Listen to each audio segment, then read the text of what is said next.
उदगीर शहरात 2 गटात तुफान दगडफेक, पोलीस वाहनासह पोलीस कर्मचारी जखमी। उदगीर शहरातील मुसानगर जवळील मौलाना आझाद या शाळेजवळ आझम असलम जहागीरदार, आसिफ शेख लातूरकर, शार्दुल रशीद शेख, आशा उर्फ असलम शेख, रोशन ताजोद्दीन शेख, बिलाल मोहित जहागीरदार, जाकिर जहागीरदार, बाबर शेख, आरिफ शेख, एजाज फारूक शेख, मोहिल लाला शेख, साहिल लाला शेख, मोइन हैदरमाव शेख,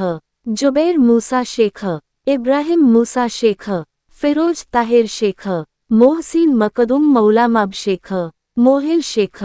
बाबलू उर्फ मोहम्मद रफी, सोहेल लाइक लददाफ, वजीर मोइदीन शेख, दस्तगीर मोइदीन शेख,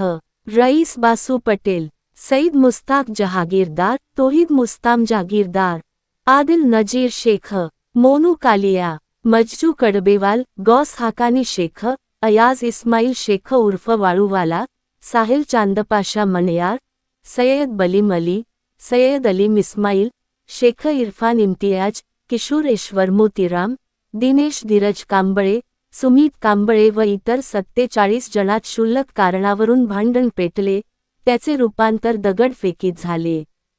या 2 गटांनी लातूर जिल्ह्यात जमावबंदीचे आदेशाचे उल्लंघन करत, दगडफेक करून, शासकीय जीपचे नुकसान करत, शासकीय कामात अडथळा करून, बऱ्याच जणांना जबर जखमी केले। शासकीय जीपचे जवळजवळ 15,000 रुपयाचे नुकसान केले आहे, अशी तक्रार पोलीस सतीश भानुदास पवार यांनी पोलीस स्टेशन उदगीर शहर यांना दिली।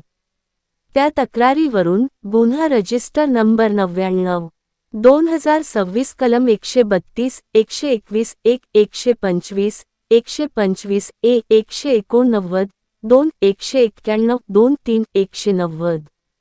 324-3 BNS व कलम 3 सार्वजनिक संपत्तीचे नुकसान प्रतिबंध अधिनियम 1984 व सह कलम 135 मपोका प्रमाणे गुन्हा नोंदविण्यात आला असून पुढील तपास पोलीस उपनिरीक्षक पाटील हे करीत आहेत।